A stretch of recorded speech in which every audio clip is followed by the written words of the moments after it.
Howdy-ho, everybody. Thanks very much for coming early in the morning on a Sunday. I know everybody's tired. My name is Patrick McKenzie, better known as patio11 on the internets, and in something of a manifest tradition, I seem to be doing investigative journalism, which is odd because that's not usually my job. I usually write about financial infrastructure, and today we're going to be talking about parallel construction. That's a kind of fundamental metaphor for this talk, so if you don't already know this jargon word, parallel construction is typically used in a law enforcement or intelligence context when you know something about the world because of a source or method that you don't want to disclose. And so you contrive a different way to find out that thing about the world and then tell everybody that I found out an interesting thing about the world through the second way. Journalists have the same necessity to do this when they get facts on background or off the record from sources where they want to use those facts in their reporting, but don't want to exceed the agreements that they've had with sources, or their editors won't let them use the facts unless someone is willing to put the fact on the record. And so we're going to be talking about parallel construction using LLMs. So what are we reporting today? Bits About Money has recently done some reporting about the Southern Poverty Law Center, which is a well-respected civil rights organization. The Southern Poverty Law Center was indicted on April 21st for donor fraud and bank fraud. Bank fraud is very key to Bits About Money's beats, and I thought I was going to write a simple explainer of what bank fraud is, why prosecutors love it as a tool, and how that shook out. In the process of doing this, I ran into some things, and the scope of the piece expanded wildly.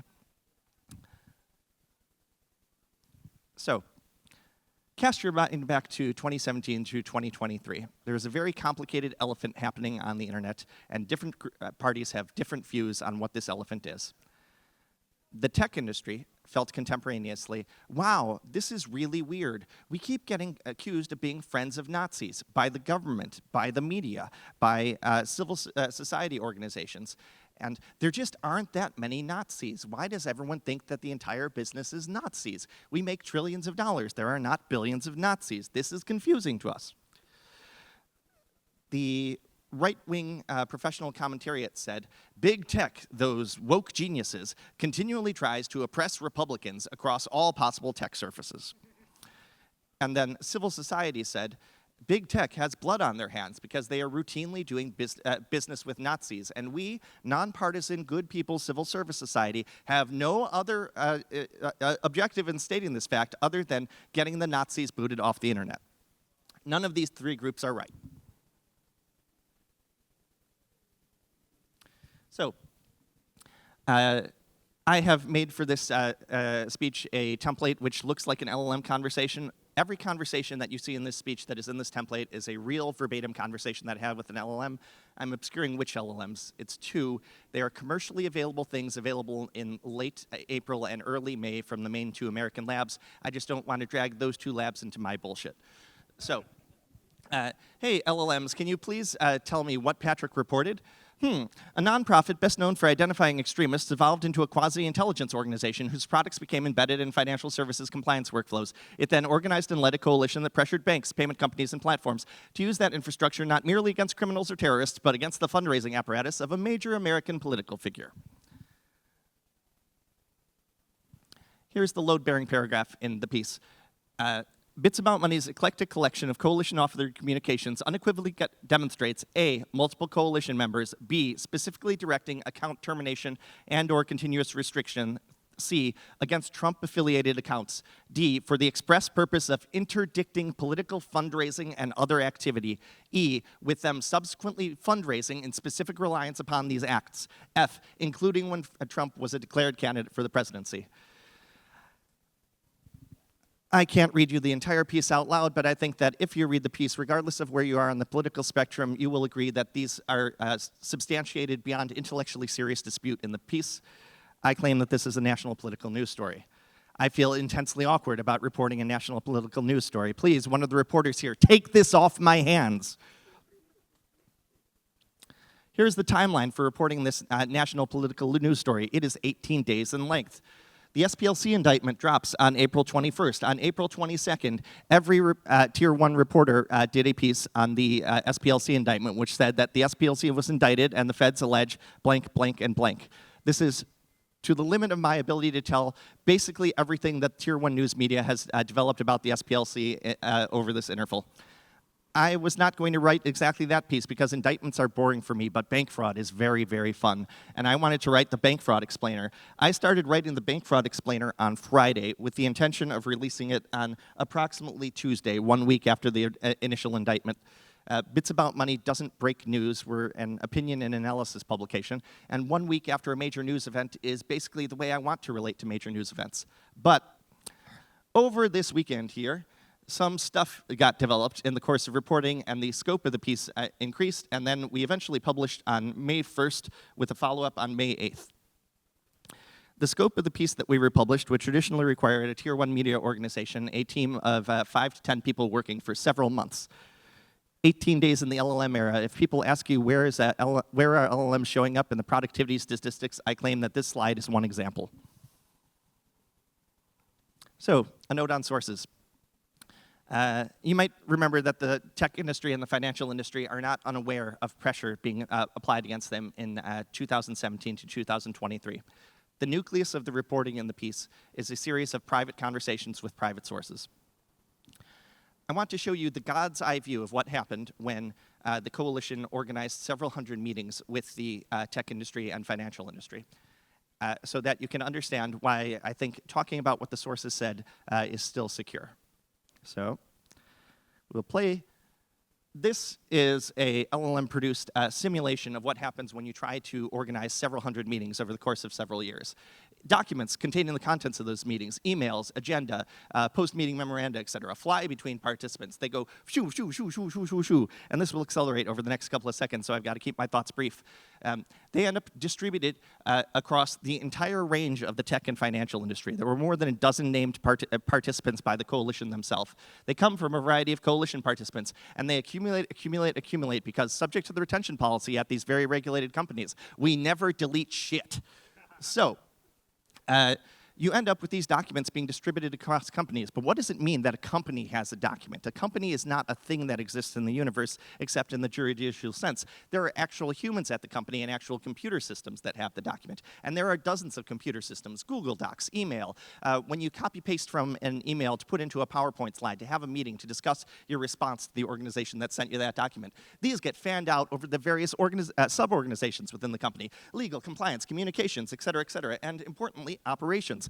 Because ultimately, we're talking about supportability decisions, and operations needs to know what is the line for Nazi, because we don't do business with Nazis. And so we need to have a decision rule somewhere in the operations standard operating procedure that says who is the Nazi that we don't do business with. So let's talk about Clara.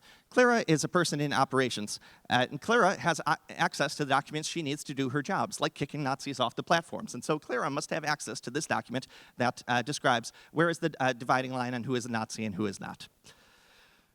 Clara could be a source, and in the jargon of the news media, Clara is someone who is familiar with the contents of the meetings, or Clara might have a document which is suggestive or recording of the content in the meetings. None of my sources was actually named Clara, or were they?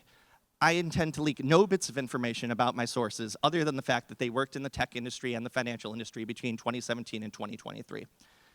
Now, another thing that I want you to know about Clara. Clara does not have a God's eye view on the situation. From Clara's perspective, she received thousands of emails in 2019. One of them might have been a little quirky, a little bit of a yellow flag, a little bit of a, that's an undisciplined way to write an email. I wouldn't have written it that way, but yeah, you do you. I'm going to go get carrot cake at the cafeteria after this. And maybe one of them was a bit of a red flag. Maybe that exposes legal liability for someone who isn't my employer. I don't care. But when you asked Clara several years later, hey, did this thing happen at your company? Clara's like, oh, yes, it definitely did. So why be so solicitous of protecting Clara and people named things other than Clara? Here's how we explained it in the piece. No employee of an industry participant I've spoken to familiar with the contents of the meetings was willing to provide quotes for a publication with their name and corporate affiliation attached.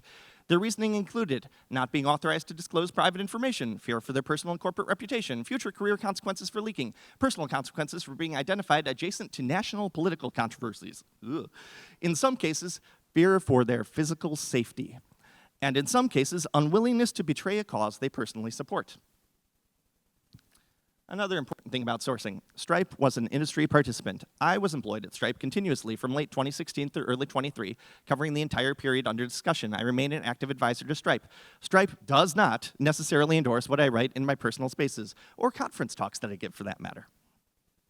So, the weekend after the indictment on April 24th, I did not quite have my hands around this story. I had sources were telling me things. I thought I was going to write the story about bank fraud.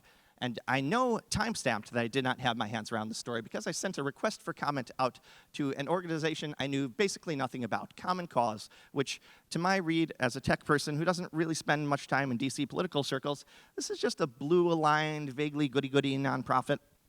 I did not know at the time of sending this email that Common Cause was a member of the Change the Terms Coalition, which was the SPLC's organizing apparatus for this campaign.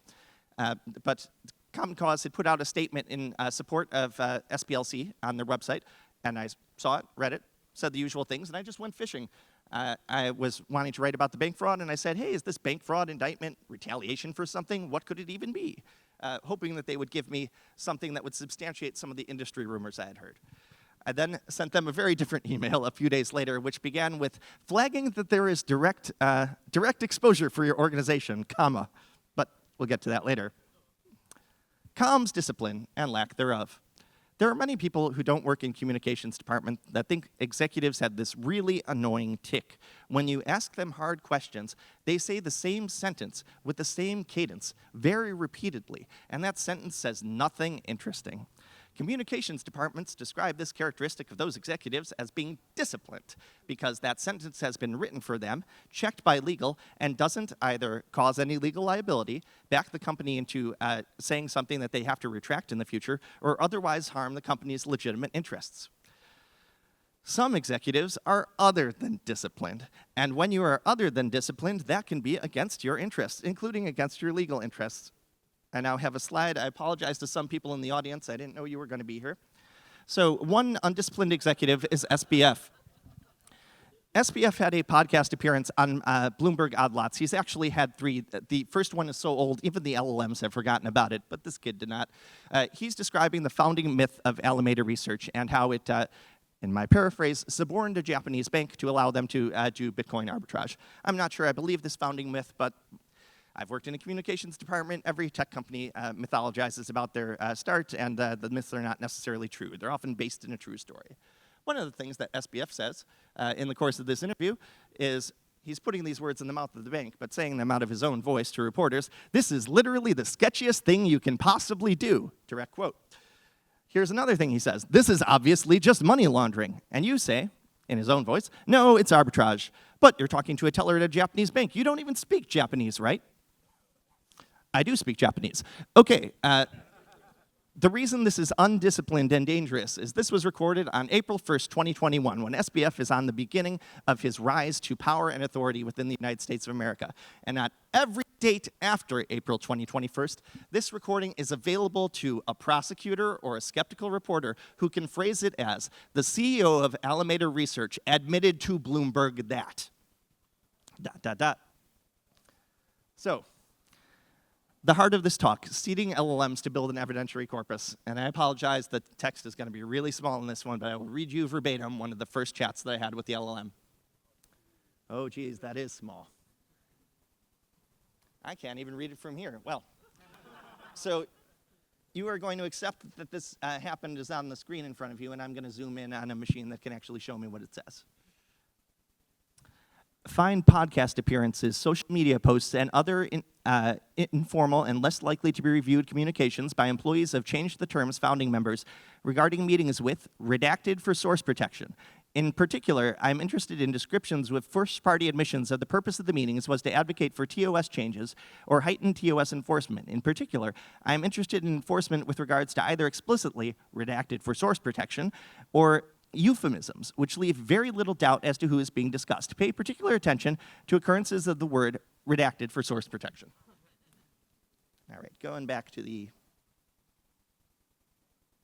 Okay, so the LLM goes out and builds a corpus, and it takes about 15 minutes to do this, if you could read this slide. And the first thing on this corpus is a podcast between Rashad Robinson, who is the CEO of one of the Change the Terms members, Color of Change, in this period, He records a podcast in 2021 with a podcaster named Hillary Clinton. And so I do the obvious next thing in the reporting process, ask an LLM, who is Hillary Clinton?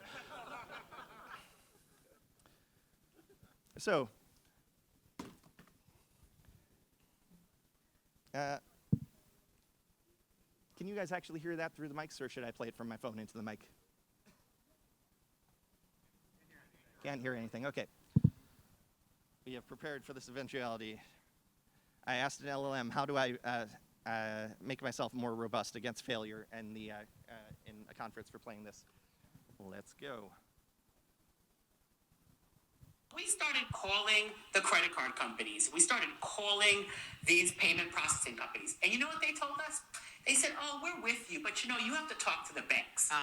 And then the bank said, you have to talk to the credit card companies. So we start building the No Blood Money campaign, and we start building this platform. Right. And, we're not quite done with it all when Charlottesville happens. But the team goes in over the weekend.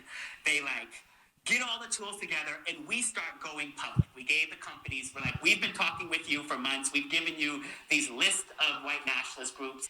And then within about 24 hours, they start sending us a list of white nationalist organizations that they are cutting off for processing fees. No law had changed. Exactly. Right? What I feel was a new strategy. Okay. What did he just say? He just said, Change the Terms Coalition was not a stitching circle. We had actual authority because we were willing to threaten these companies with public consequences. We had a channel to them where we gave them named lists of targets. They actioned those named lists of targets in response to our requests.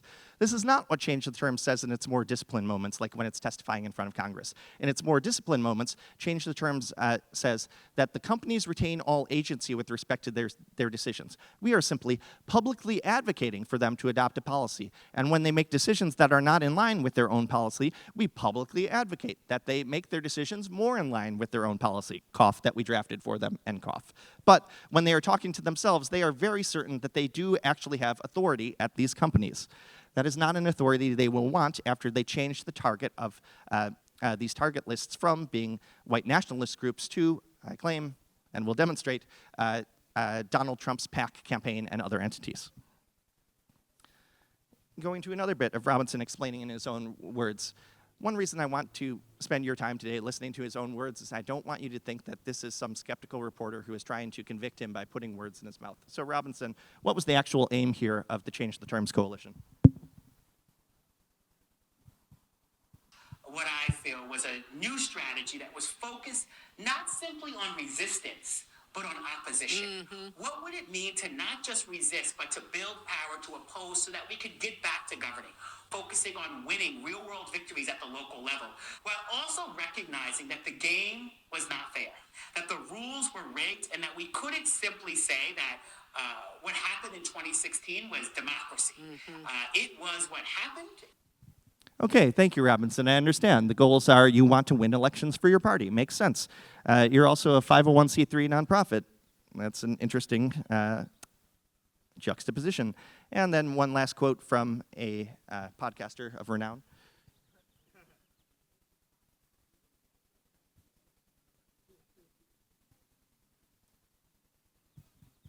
So, podcaster Hillary Rodham Clinton, what do you think about this? Was it an effective tactic? Moving toward the private sector and corporate power was an incredibly smart approach. Okay. Started calling the credit card. All right, that's enough from you, Robinson. So, one thing that I learned from listening to this podcast, and this is not even the juiciest bits of the podcast. Oh boy. New York Times should really listen to it at some point. Anyway, one thing I learned from listening to this podcast is that there are disciplined executives in the world, and Robinson is not one of them. Every time he appears in front of the media, he picks up additional marginal legal exposure. And so I told an LLM, hey, this guy seems to give out wonderful things when he is talking to presumptively sympathetic people. Can you find him saying things to presumptively sympathetic people? So he had an interview with Fast Money.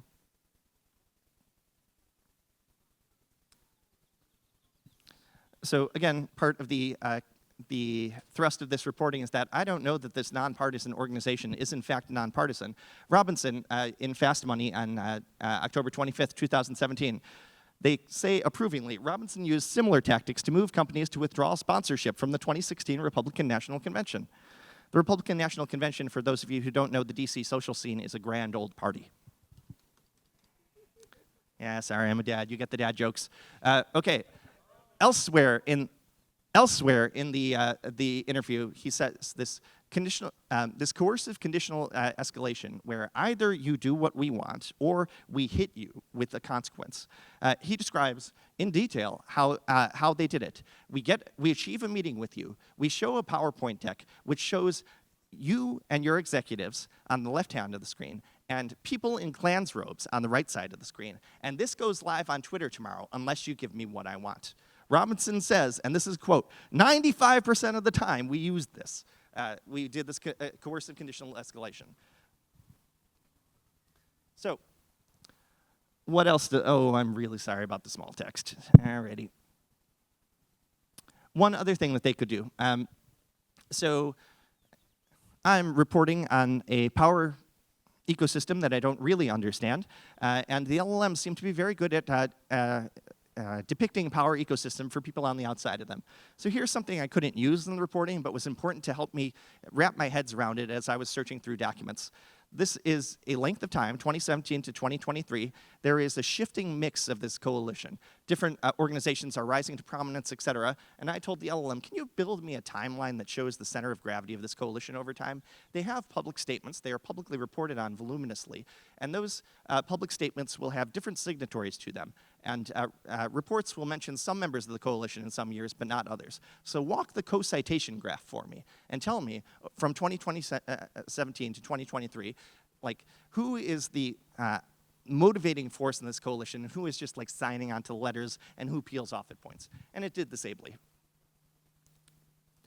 But I'm not really concerned about the politics. Bits about money is not bits about politics. I want to know where the effing money is. And so, like Lester Freeman, I follow the money. LLMs are good at surfacing documents, and they are surprisingly good at telling you this document is important because A, B, C, D. But they don't necessarily find every bit of gold in a document.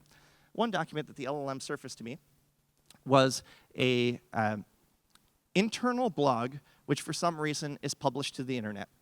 I'm not sure that Color of Change intended to do that, but totally usable because it's on their website, right?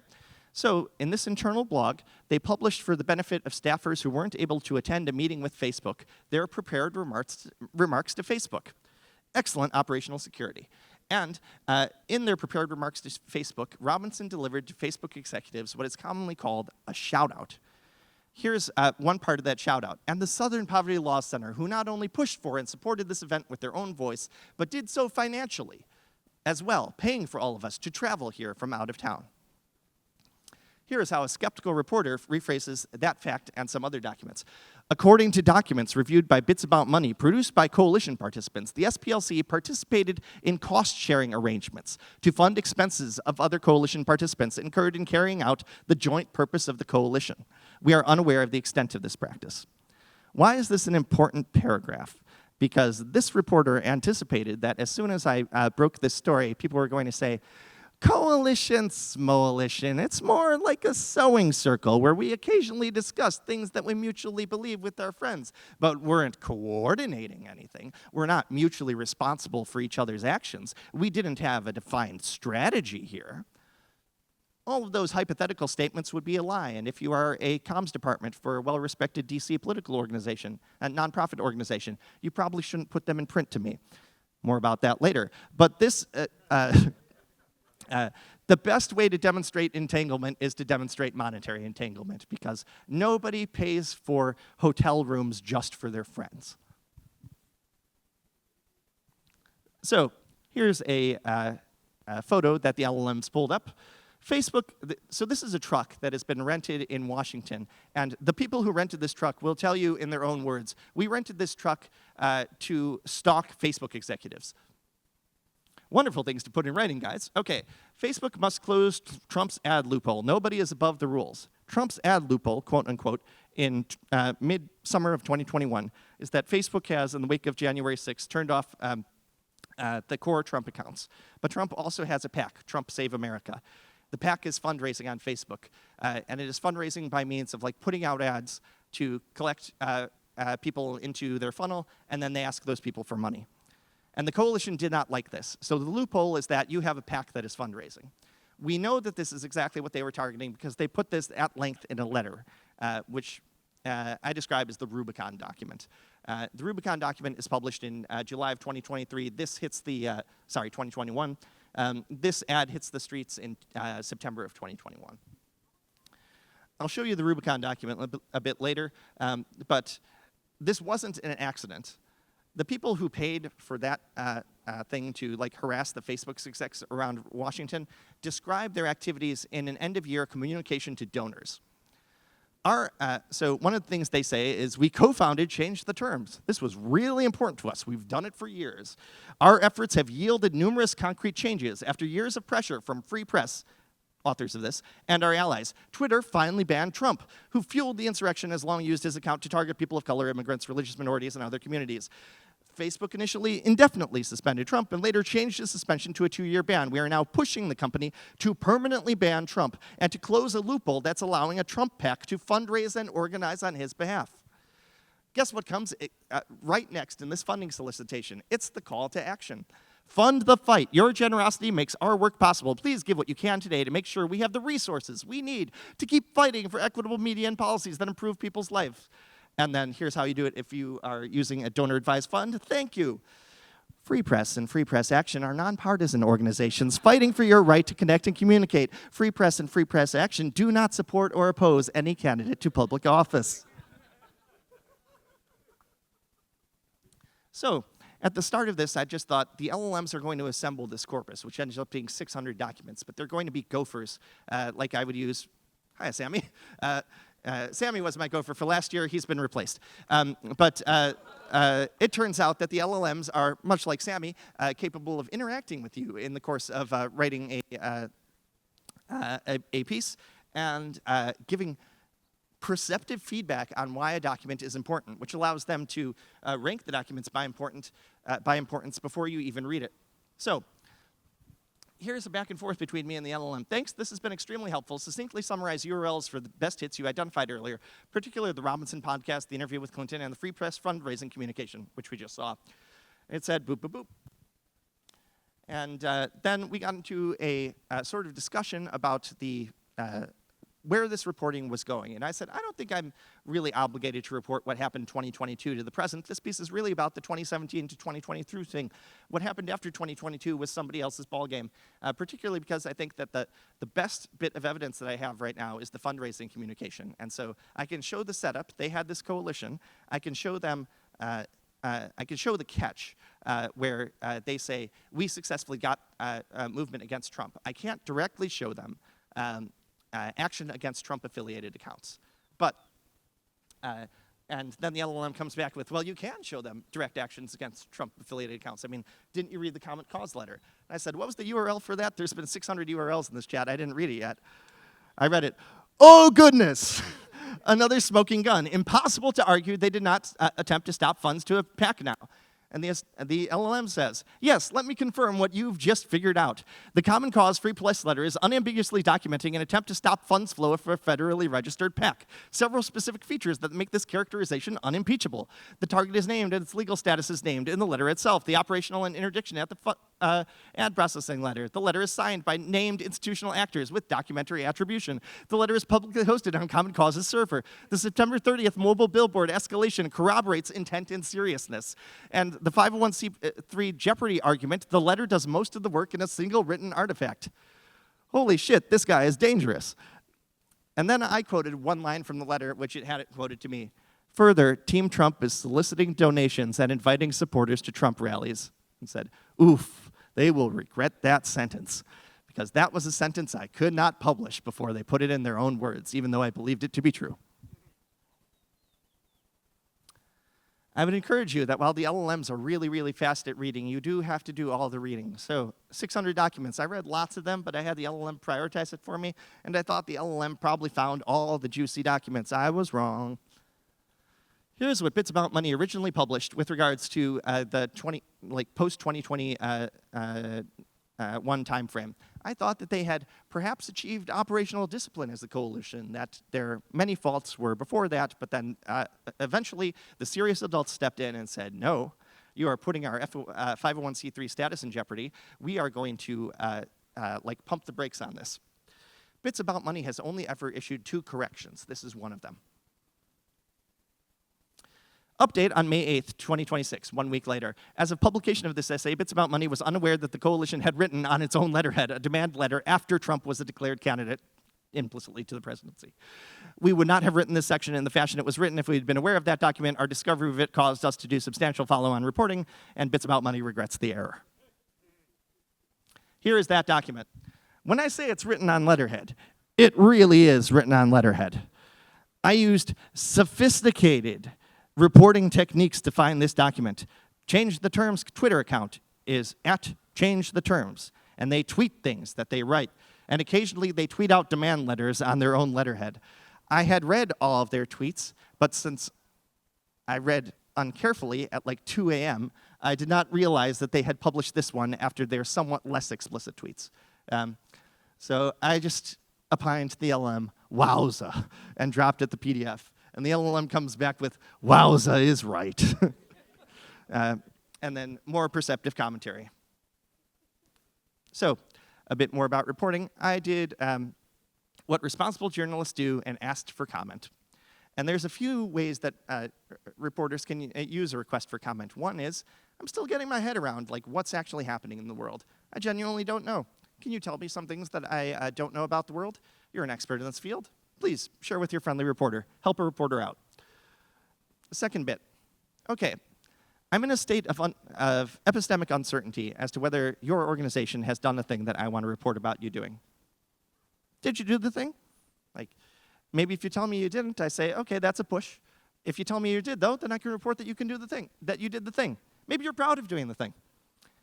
The third one is the Marquise de Queensberry rule. I'm going to publish a very, very negative piece about you. And on my honor as a journalist, you do get a response. You do get a chance to respond to the negative piece. But there is nothing you can say in the email back to me that will cause me to not publish this piece, and nothing you can say that will not cause me to make it very damning for you.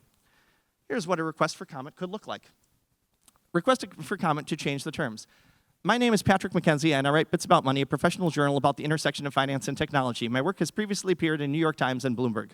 And this is basically, hey guys, communications department, I know how this ritual works. You know how this ritual works. We will play by this ritual, which is effectively Dungeons & Dragons, but with slightly better pay. In our continuing reporting, we have substantially developed an evidentiary record of the actions of the Change the Terms Coalition between 2018 and 2023 and continuing. A savvy comms person, when reading this email, starts to think, developed an evidentiary record. The happy request for comments never use that phrasing, but I can continue reading. We invite Change the Terms to deny in the voice of the coalition with specificity and rigor that it has directed negative action against specifically designated accounts for the purpose of interdicting political fundraising and activity. And a savvy comms person reading that sentence is like, oh, he probably has us doing that in writing, in like an email or something. But sometimes people draft undisciplined emails. Perhaps this is survivable. And then the next sentence says, we hold documents which conclusively demonstrate the Change the Terms has done so on at least one occasion, including its own January 20th, 2023 letter to Meta CEO Mark Zuckerberg, signed by Jessica J. Gonzalez, Heidi Barish, and Adam Connor on behalf of the coalition, in which Change the Terms characterized the target's prior platform use as having included campaign ads to potential voters and demanded permanent denial of platform access. And the way that a savvy comms person reads that sentence is, oh shit. So, it turns out that the Change the Terms Coalition, at least according to one of its members, disbanded after 2023. Can't imagine why. Perhaps they won the war on hate. But the Change the Terms Coalition members were doing this in their own name as well. And so I asked each of the 10 Change the Terms Coalition members, so did you sign up for this thing as a member of the coalition, and did you do it in your own voice? The Center for American Progress is a well-respected, largely blue-leaning, nonpartisan nonprofit in D.C. Center for American Progress is described by Washington Post as being the government in waiting when Democrats are out of power. There are people at this conference that can explain to you how this works, but people need a job to be able to send their kids to school and pay rent and similar. And the way this happens in the American political system for political appointees is while your party is out of power, you park them at a think tank or an affiliated nonprofit or similar for a few years, and then you bring them back because you will require thousands of these people to staff the incoming administration. So CAP is one of the organizations in which these people sit. We invite CAP to deny, with specificity and rigor, that your own organization has directed negative action against specifically designated accounts for the purpose of interdicting political fundraising and activity. We hold documents which conclusively demonstrate that the Center for American Progress has done so on at least one occasion, including a July 26, 2021 letter to Meta CEO Mark Zuckerberg signed by the Center for American Progress and 20 other organizations in which the signatories identified, quote, any account of a political committee authorized and or established by Trump pursuant to campaign finance law, end quote, as a demanded target of platform denial, and B, a January 20, 2023 letter to Meta CEO Mark Zuckerberg signed on behalf of Change the Terms by Adam Conner, Vice President, Technology Policy, Center for American Progress, in which the coalition characterized the target's prior platform use as having included campaign ads to potential voters and demanded permanent denial of platform access. This is a really, really rough request for comment to get. And the first response to it from CAP was, so this Adam Conner character is on an airplane right now. He can't get back to you. And I'm like, well, don't care. Center for American Progress did these things. What does Center for American Progress have to say for itself? And so they gave me a response. Now, if you are a genre-savvy reader, you can predict where the reporter is going from this. And the reporter is not going in very happy places for Center for American Progress. But the reporter is signaling, I'm playing things scrupulously fair. I'm telling you exactly what I'm going to rely on in the reporting. There's no like hidden camera thing where I ambush somebody at a date or something. Can't imagine anyone would do that in political reporting. And yeah, this piece is going to be bad. But you have an opportunity to at least say, yeah, we did it, and we liked it. We're allowed to do this. Or we did it, and we're not proud of it. We might have made some mistakes a few years ago. We won't do that again.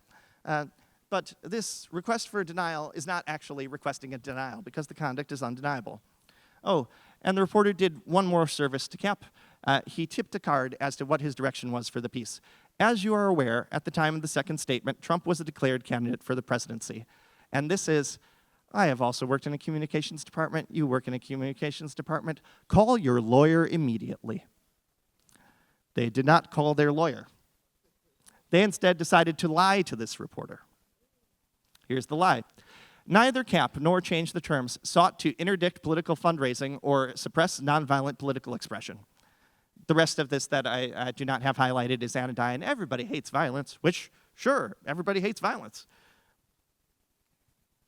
CAP co-signed the Common Cause demand letter of July 26, 2021, which said, and I'm going to quote their own words for you, allowing Team Trump to continue running political ads on Facebook is a significant loophole in Trump's 2-year suspension and provides a pathway for the former president to evade the ban. For example, Team Trump has posted ads asking users to join President Trump, show President Trump what you think, and stand with President Trump. Further, Team Trump is soliciting donations and inviting supporters to Trump rallies. And, of course, CAP was a signatory on the Change the Terms letterhead demand, which said, please bounce President Trump from all Facebook platforms. And one of the things he does with the Facebook platform is run campaign ads. And what does he do with his campaign ads? He advocates against immigration. So, what have we just seen? We've seen the evolution of a private intelligence service go from, in 2027, attempting to interdict the fundraising of Nazis to over a course of several years, over several election cycles, undeniably, and in its own voice, target the domestic political fundraising and other electoral activities of a US politician. Does anyone have any questions? Hi. I am curious about how you see both the broader media ecosystem in terms of different political valences of different outlets, and also your place in that media ecosystem. Like, I think the two guesses that I would have is that either you would see yourself as like a centrist reporter or like a conservative reporter, but I just don't know how you think about that. So I'm curious about Sure. that. So there's a difference here in like what the outlet is and what my like personal political beliefs are in the ballot box. Just to not hide the ball on that, I'm like a W Republican, I always have been. With regards to the publication itself, Bits About Money is a nonpartisan thing whose like most typical piece is about KYC regulation and how the ACAT system works to transfer accounts between brokerages. We are not a political outlet. We have basically no political views. We occasionally have political valences when we make recommendations as to how the financial industry should conduct itself. And those are not easy to categorize. For example, we had a debanking piece in after some largely right-affiliated individuals had something of a conspiracy theory that Republicans are incapable of getting bank accounts, and Bits About Money denies that it does not have a bank account, despite me being a Republican. And then we talked about like some of the more nuance in that story, where there was some amount of orchestrated activity against crypto exchanges, but a lot of this is just bubbling out of the ordinary operations of the financial industry. So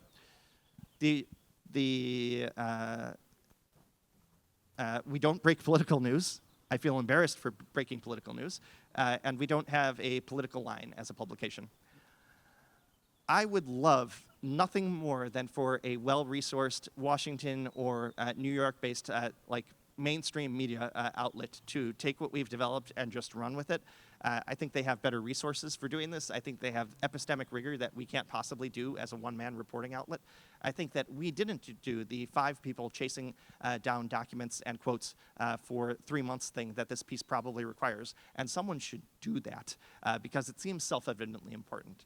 Like I've advanced the ball as far as I'm capable of advancing it, and I've tried to give it to a few reporters at a few orgs. I won't name the specific reporters at specific orgs because I don't want to embarrass them if they decide to not publish on a important political story. Yes? In Complex Systems, which is your podcast, if I remember that title correctly, you sometimes will refer to yourself as a Japanese regional bank wire transfer influencer. Yep. And there's, which is a self-deprecating way to say that you know lots about financial infrastructure that is boring to most people, but interesting because the world is fractally complicated, I think as you call it. Where in the economy do we need more Patrick McKenzies for different industries? Of like, I know this beat, I know this arcane detail. It's interesting once you put the effort into it. Because I would love to have somebody on the telco side, but you probably have more interesting or more detailed of like, oh, I'd love my counterpart in X industry. And what is X industry? I don't necessarily know that the world needs more Patrick McKenzies. 1, I don't need competition. 2, their SEO is going to be horrible.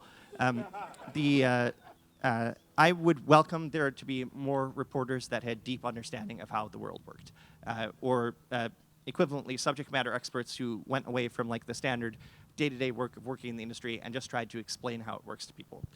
I think like throw a dart at a map of the economy. Agriculture, there clearly needs to be someone who in discussions about Save Our Bacon Act can like describe lucidly, okay, here's what the supply chain looks like between when a pig is born and when bacon arrives at your supermarket, and here are the points of contention around how we treat the adult sows.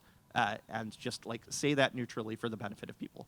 And there are trade rags in agriculture, but I don't think there are public intellectuals that I've read about on the stature of Matt Levine who can just make that legible to people day in and day out for years. I think every industry needs this, candidly.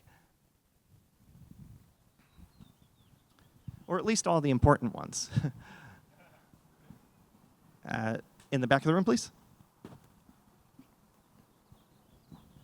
So your presentation ends with the reporter sending you an email, the communications person sending you a email that includes lies. Yep.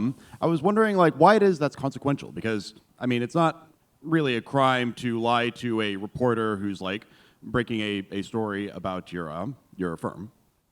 It is consequential partially for social reasons, because this ritual, when you dangle out, I have reported for the New York Times and Bloomberg, I know how this game is played, and the other party responds to that email, the response has to be conducted within the norms of the ritual. And if it is not conducted within the norms of the ritual, everyone who is socially implicated in the ritual implicitly has vowed 7-fold vengeance upon the comms department that defects. And so, not naming any specific editorial decisions that the New York Times specifically could make, but a reporter for the New York Times is totally at their rights to say, members of the coalition have, in the past, lied in writing about their participation in the coalition, or attribute that to Cap specifically, or attribute any words that Cap said to me as something that was said in writing.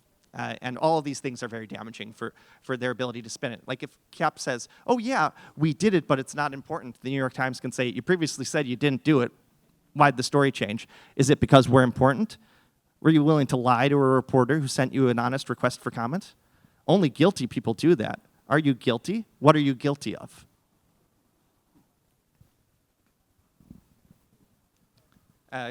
It's coming around to you. Thank you much. Thank you for this. This was super interesting. I have a question about the meta story, about the method of parallel construction. Yep. I'm curious if you could speak to just how essential the original reporting, the original construction was to your ability to do the parallel construction in the LLM-aided way. And secondarily, how you see this experience changing your work as a journalist writer going forward, whether you might explore more investigative work or try things as an original construction without necessarily having these private sources. I'll answer the last question first because it's easy for me. My preferred amount of investigative journalism and politics to do in the typical year is 0. And I don't see that it's changing even if, if I hypothetically got an award for this, I would regret that because it would make life worse. With regards to the first question, do you need the human sources to do this? You need an orientation around what actually happened to be able to seed the LLM with. I didn't seed the LLM with particular names, and I largely didn't seed it with verbatim phrases that nobody could know unless they were in the room. I gave them some paraphrases of phrases, and they used evocative negative language with regards to individuals specifically is something that I might have told the LLM. Why did I do that? Partially, I have a great deal of trust for the labs, and I have a great deal of trust for, say, the United States government, and I don't have unlimited trust for either of those two organizations. And so I don't want it to be possible for someone to either go to a lab or go to the United States government to compel a lab to tell me who specifically leaked to Patrick McKenzie. But if you had read like the right-wing media reports on like woke tech is oppressing us, and you came up with a better theory just from reading those reports on, I don't buy that story. I think it's slightly different. I think the story probably has the shape of a bunch of people just running around doing their jobs. Can you find things that happened when people were running around doing their jobs?